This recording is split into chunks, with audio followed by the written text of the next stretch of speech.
जळगाव जिल्ह्यातील वरणगाव भुसावळ रस्त्यावर मोठ्या प्रमाणात वीट भट्टीवर माती राहत होती. मोठ्या प्रमाणात गळून चोरी होत आहे. हे स्थानिक महसूल अधिकाऱ्यांना माहिती असून देखील डोळे असून आंधळेपणाचा सोंग ते घेत आहेत. कारण असे की महसूल विभागाचा करोडो रुपयांचा महसूल वरणगाव येथील बुडतो.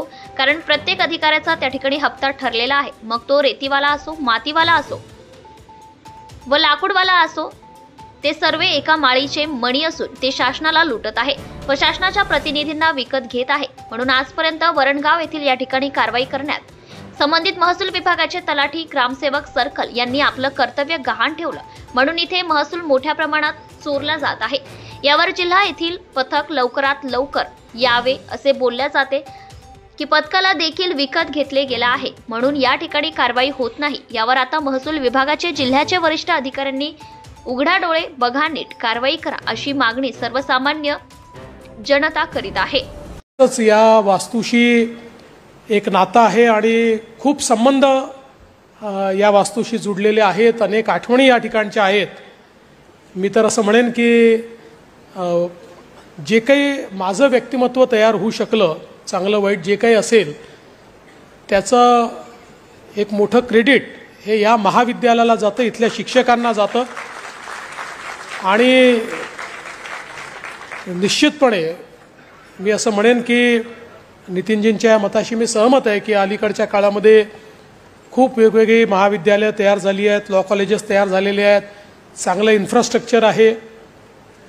पण मी हे दाव्याने सांगू शकतो की ज्या प्रकारचं शिक्षण या लॉ कॉलेजमध्ये आम्हाला मिळालं, त्या प्रकारचं शिक्षण कदाचित आज मिळतच असेल किंवा खाजगी कॉलेजला मिळतच असेल असं माझं मत नाही.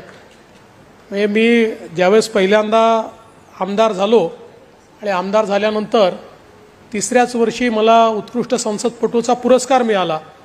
आणि तो पुरस्कार मिळाल्यानंतर मला ज्यावेळेस विचारलं की तुम्हाला पहिल्याच टर्ममध्ये हा पुरस्कार का मिळाला, त्यावेळेस मी सांगितलं की मी जे कायद्याचं शिक्षण घेतलं त्या माझ्या गुरुजनांनी कायद्याच्या संदर्भातल्या माझ्या संकल्पना या इतक्या सुस्पष्ट केलेल्या आहेत की त्याचा फायदा मला विधानसभेत काम करताना होतो.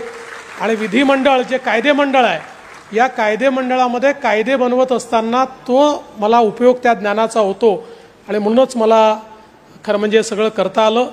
आणि तसेच माझे मित्र आशिष जयस्वाल हे देखील या ठिकाणी आहेत. ते माझा पिछाच करत असतात. इथे देखील मला 1 वर्ष ज्युनियर होते. विधानसभेतही माझ्या एक वर्ष म्हणजे तसे सोबतच आले. प्रत्येक ठिकाणी 1-1 वर्ष माझ्यानंतर ते येत गेले. पण तेही या गोष्टीचे साक्षीदार आहेत की या कॉलेजमध्ये शिकल्यानंतर जे काही आपल्याला एक प्रकारचं ज्ञान या ठिकाणी प्राप्त झालं, ते अतिशय चांगल्या पद्धतीचं ज्ञान हे निश्चितपणे प्राप्त होऊ शकलं. खरं तर या महाविद्यालयाच्या माजी विद्यार्थ्यांच्याबद्दल या ठिकाणी बोललं गेलं. देशाचे पंतप्रधान असतील, सरन्यायाधीश असतील, विविध न्यायाधीश असतील, मंत्री असतील, मुख्यमंत्री असतील, वेगवेगळ्या क्षेत्रात प्रथितयश लोक हे या महाविद्यालयाने तयार केले. आणि 100 वर्षाचा इतिहास हा फार मोठा इतिहास असतो. 100 वर्षामध्ये मला असं वाटतं की अनेक पिढ्या घडवण्याचं काम हे या महाविद्यालयाने केलं. आणि या महाविद्यालयात आल्यानंतर मला आजही आठवतं, मला असं वाटतं ते इथे असेलच, पण एक त्या ठिकाणी एक दगड लागलेला आहे आणि त्याच्यावर भारतरत्न डॉक्टर बाबासाहेब आंबेडकरांचं एक वाक्य लिहिलेलं आहे. इंग्लिशमध्ये वाक्य आहे, पण त्या वाक्याचा अर्थ असा आहे की कुठलंही संविधान वाईट नसतं, ते संविधान राबवणारे लोक कसे आहेत त्याच्या आधारावर ते संविधान ठरत असतं. मला असं वाटतं की हे जे वाक्य आहे हे माझ्या जीवनामध्ये एक अतिशय गायडिंग प्रिन्सिपलच्या रूपानं मला त्या ठिकाणी अंगीकारता आलं. आणि मला असं वाटतं की जे काही भारताच्या संविधानाने एक प्रकारे आपल्याला अधिकार दिलेले आहेत, आपल्याला जी काही कर्तव्य दिलेली आहेत, त्याच्या आधारावर एक श्रेष्ठ समाज आणि एक श्रेष्ठ देश आपण तयार करू शकतो असा विश्वास बाळगणाऱ्यांपैकी मी एक आहे. आणि म्हणूनच मला असं वाटतं की आज या महाविद्यालयाच्या माध्यमातून इतक्या मोठ्या प्रमाणात आपण चांगल्या प्रकारचे विविध समाजाच्या क्षेत्रातले लोक तयार केले. ही जी काही लिगसी मगाशी आपले प्राचार्य सांगत होते, ही लिगसी सातत्याने पुढे गेली पाहिजे, याबद्दल कोणाचे मनामध्ये शंका नाही. आपल्याला कल्पना आहे की लोकशाहीमध्ये सगळ्यात महत्त्वाचं काही असेल तर कायद्याचं राज्य, रूल ऑफ लॉ. जिथे रूल ऑफ लॉ आहे तिथेच लोकशाही आहे असं आपण मानतो. आणि आपल्या देशामध्ये आजही लोकशाहीचे जे सगळे स्तंभ आहेत त्या स्तंभांमध्ये सर्वाधिक जनतेचा विश्वास हा आपल्या ज्युडिशरीवर आहे. आपल्या न्याय व्यवस्थेवर अजूनही लोकांचा विश्वास आहे. आणि हा विश्वास जर आपल्याला असाच कायम ठेवायचा असेल तर आपल्याला चांगले लॉयर्स तयार करावे लागतील, चांगली न्यायव्यवस्था तयार करावी लागेल, चांगले न्यायाधीश तयार करावे लागतील. आपली न्यायव्यवस्था चांगली आहेच, पण निश्चितपणे त्याच्यामधल्या ज्या काही त्रुटी असतील त्या त्रुटी आपल्याला दूर कराव्या लागतील. अलीकडच्या काळामध्ये आपल्याला कल्पना आहे की मोठ्या प्रमाणात तंत्रज्ञान बदलत आहे आणि तंत्रज्ञान बदलत असल्यामुळे त्याचा परिणाम हा सर्व व्यवस्थेवर होताना आपल्याला पाहायला मिळतो. आज कोविडमुळे आमच्या न्यायालयाने अतिशय वेगानं त्या ठिकाणी तंत्रज्ञान स्वीकारलं. पहिल्यांदा सुप्रीम कोर्टने ऑनलाईन हिअरिंग्स चालू केले, हायकोर्टाने चालू केले आणि मला असं वाटतं की हळूहळू तंत्रज्ञान आपल्या अंगवळणी पडायला लागलं.